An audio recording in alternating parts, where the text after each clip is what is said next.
Have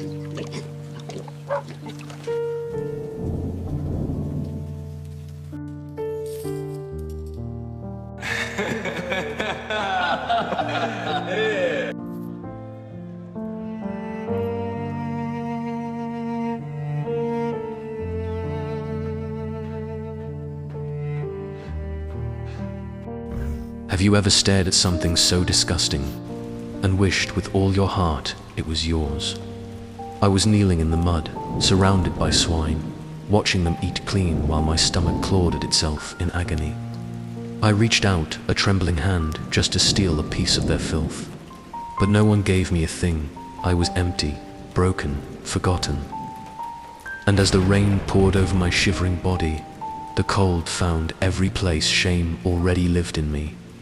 I had reached the absolute end of myself. And in that freezing darkness, a memory hit me like a physical blow. My father's face.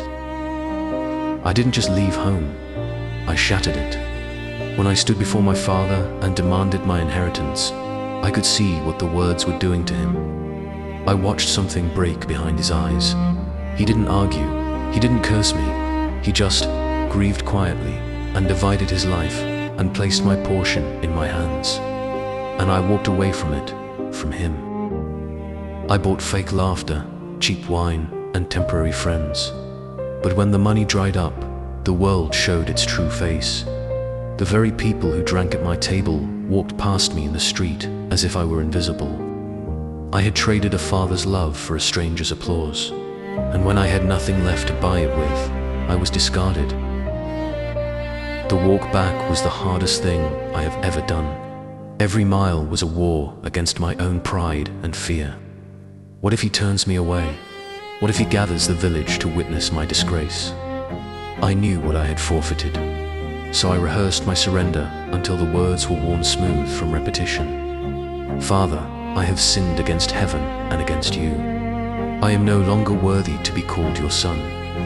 Make me as one of your hired servants. I wasn't going home.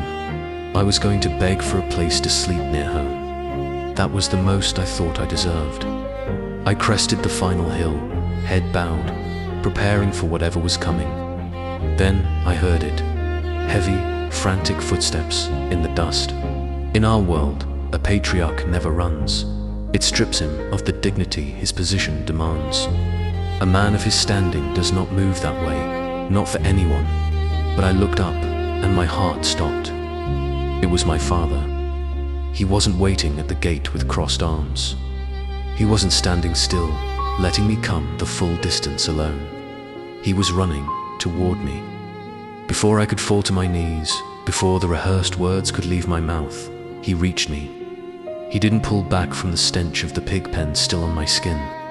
He pulled me into his chest and wept. I forced the words out anyway.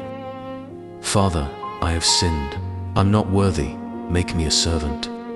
He held me tighter, and into my neck, through his tears, he just said, my son. He didn't make me finish the speech. He took his own robe and put it on my shoulders. He put his ring on my finger. He called for a feast before I had said a single word to earn any of it. I have thought about that moment for the rest of my life. I went home rehearsing how to become a servant. I had the words ready. I expected a closed door, a place outside, bread earned by labor. Anything more felt impossible. But my father did not ask for a servant. He called for his son. That was what I had misunderstood about him. I thought my failure had reached the end of his love. I thought the distance I created had changed who I was to him. I thought I had to prove I was sorry before he would come near. But he ran. Before my explanation, before my promises, before I could show that I had changed. He ran because compassion was already in his heart. He had been watching the road. And now I understand what Jesus was showing us through my story. My Father was showing us the heart of the Father in heaven. A Father who sees us while we are still far away, who does not call our rebellion harmless, but does not turn away from the one who returns. A Father who comes near before we can clean ourselves, who covers shame, restores identity, and calls the repentant his children again. Maybe you are still far from home. Maybe you have your own speech ready.